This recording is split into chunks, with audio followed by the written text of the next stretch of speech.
फिर वर्ष 89 में तब राजीव गांधी प्रधानमंत्री थे और उन्होंने एक सोचा कि ये जो मौसम का पूर्वानुमान है उसकी गुणवत्ता ठीक होनी चाहिए और उन्होंने एक नया केंद्र स्थापित किया था, राष्ट्रीय मध्यम अवधि मौसम पूर्वानुमान केंद्र, ministry of science and technology में, DST में था। ये तो IAS के भस्मासुर हाथ के नीचे नहीं था। तो अच्छा, आप जीवन में बचे रहे भस्मासुर से। अभी बहुत तो ऐसा नहीं कह सकते, आगे चल करके सामना किया हमने। अच्छा। लेकिन जब इसमें 5 प्रधान वैज्ञानिक अधिकारियों की पोस्ट निकली थी तो उसमें हमने भी अपना बस्ता जमाया, अप्लाई किया, सौभाग्यशाली रहे कि मेरा उसमें चयन हो गया। तो यहाँ मुझे एक लाभ हुआ कि यहाँ मैं मौसम विज्ञानी ग्रुप ए पोस्ट थी और अंडर सेक्रेटरी के रैंक में मेरी पदोन्नति हुई थी और तीसरे ही महीने मुझे अगला प्रमोशन भी मिल गया। तो मुझे जीवन में 5 साल यहाँ पे मेरे इस जॉब ट्रांसफर के कारण मुझे मिले, पर काम बड़ा चुनौतीपूर्ण था। सुपर कंप्यूटर आया पहली बार और उस वक्त अमेरिका सुपर कंप्यूटर भारत को बहुत मुश्किल से दिया।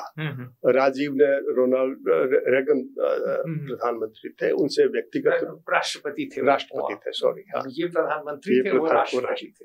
तो इन्होंने फिर आपस में एक समझौता हुआ और उन्होंने कहा कि आप किसी इसको एटॉमिक शोध के लिए या किसी सैनिक कार्य के लिए उपयोग नहीं करेंगे। तो हमारे कंप्यूटर में वहाँ के 2 वैज्ञानिक मॉनिटरिंग भी करते थे, यहाँ बैठते थे कि हम कोई जॉब ऐसा तो सबमिट नहीं कर रहे हैं जो मौसम के अलावा कुछ। फिर धीरे धीरे उनको लगा कि नहीं जेन्युइनली है, तो वो चले गए।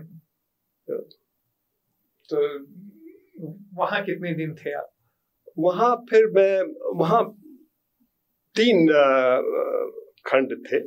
एक तो मॉडलिंग ग्रुप था, एक जो कंप्यूटर और IT ग्रुप था और एक एप्लीकेशन डिवीजन था। मैं उस एप्लीकेशन डिवीजन का मुखिया था और हमारा प्रमुख काम यह था कि जो न्यूमेरिकल मॉडल का आउटपुट होता है, अब तक भारतवर्ष में इस न्यूमेरिकल मॉडल के आउटपुट को लोग कहते थे कि इसकी कोई गुणवत्ता नहीं है, इसको उपयोग में नहीं लाया जा सकता।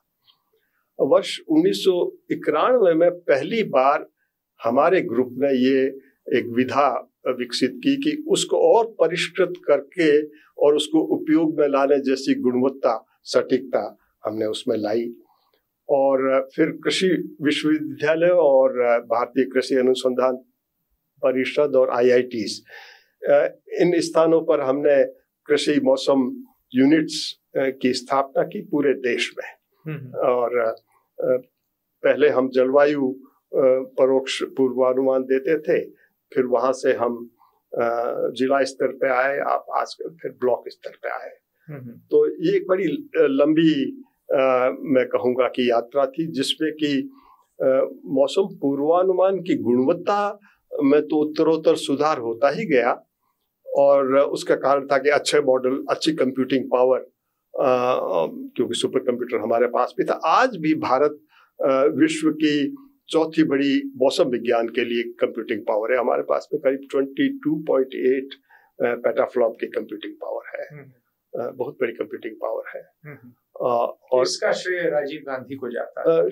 शुरू का श्रेय राजीव गांधी और टेलीकम्युनिकेशन भी तब जो है मौसम विभाग में, आपको ये जो विज्ञान बड़ा विचित्र है, इसमें सबसे बड़ी बात प्रेक्षण, ऑब्जर्वेशंस। यू हैव टू, आप पृथ्वी के ऑब्जर्वेशन लेने पड़ेंगे, समुद्र के लेने पड़ेंगे, वायुमंडल के लेने पड़ेंगे, समग्र।